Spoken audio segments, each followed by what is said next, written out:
داشتم می اومدم گفت یکم دیگه بشین. وقتی نشستم همینطوری هیچ سوال پرسید.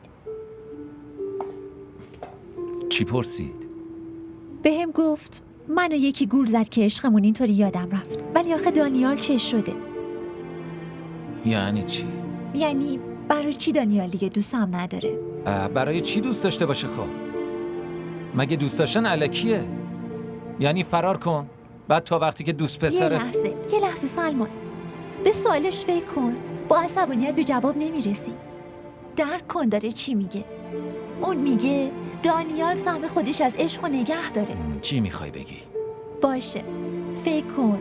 یادت میاد اوایلش اصلا برات مهم نبود که چه جوابی به پیامکات میدادم؟ یادته؟ هر ترم میرفتم ازت شکایت میکردم. رفتم پیش رئیس دانشگاه، گفتم من از این پسر میترسم. همه پیامکاتم خوندم.